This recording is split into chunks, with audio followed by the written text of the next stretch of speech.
So basically, at the training ground, we got 3 pitches the first team use. We got 2 full-size grass pitches and the AstroTurf, which was put in 2016. A few months ago, I had a meeting with Matt, and he said I could have one of the grass pitches a bit earlier because of the fixture congestion. We sort of kind of agreed he only needed 1 pitch for the final part of the season, which is the pitch 1, which is the one up by the changing rooms and the clubhouse. So I've been given pitch 2, which is the one down next alongside the AstroTurf. And today's the day. The big machinery is coming in. We have deeply scarified it and removed as much grass as we possibly can. It has got a full drainage system underneath it, a primary and a secondary drainage system, which was last worked on that drainage system about 4 years ago, 3 to 4 years ago. So it's due for a bit of an upgrade. And today, any minute, we've got a low loader full of machinery coming down from South Wales. A company, Morgan's Groundworks Machinery Sales. They've come down and they are going to be putting 120 tons of sand in little slits into the surface. So basically a knife slices through the surface and sand gets poured in through a little hopper at the back, which will create an extra secondary drainage. And then my job will be to grow grass over it. And then the plan will be pitch 2 will come in for pre-season. Once the season finishes, I'll be given pitch 1 to do the same on. And then pitch 1 can then come in at a later stage. So I can have chance to grow that one in and get that one in itself. So yeah, it's all go. We're also hoping to, if I can persuade him by bribing him with bacon sandwiches and coffee, to do a couple of other little wet areas, which we have a few problems with. It always gets wet in the winter.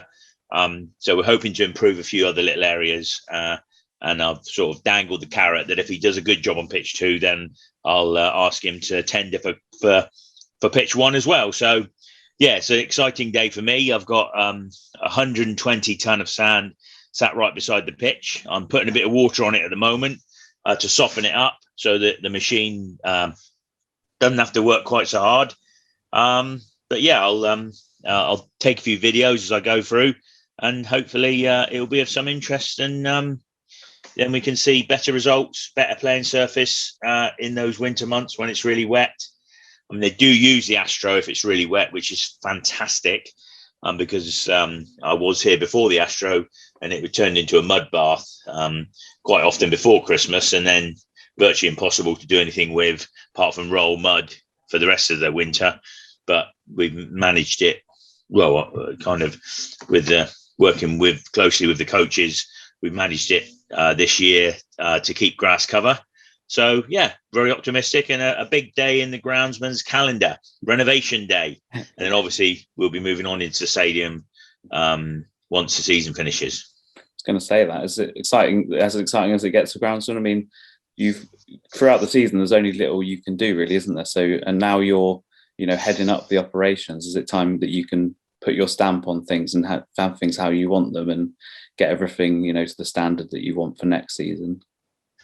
Yeah. I mean, it helps that we've had a bit of an influx of cash, and obviously some of that cash has been invested in the pitches, which I'm really proud. And it's great news that we've said that. We're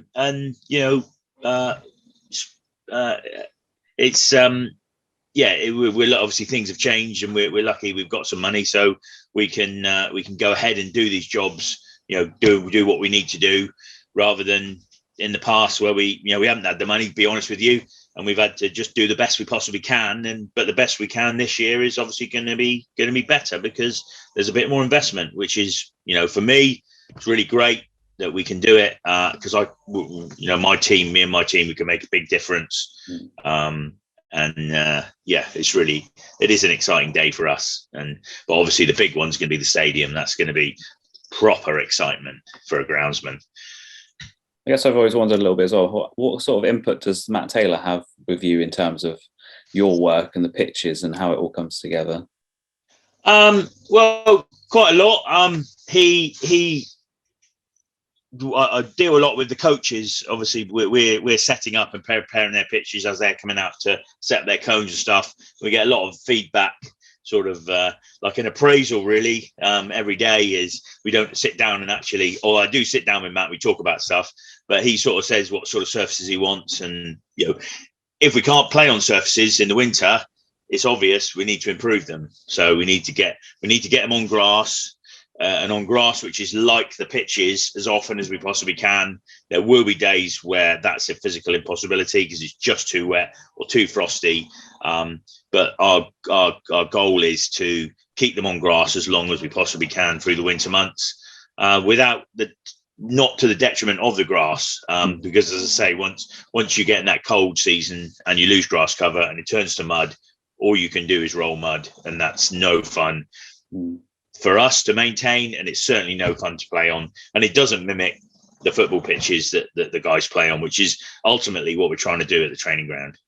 Yes, definitely. Well, I'll let you get on with it now, but I guess going forward the plan will be to keep people as updated as we can with what you guys are up to. Especially, I'm sure they'll be very interested in what's going to happen at the stadium as well, so there'll be a lot coming out around that as well, won't there?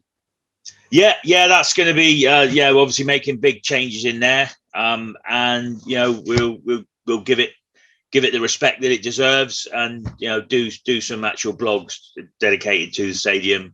But it just seemed quite nice that this is the first cut in the ground, first bit of surgery we're doing at the training ground, so it was a befitting that we do something today.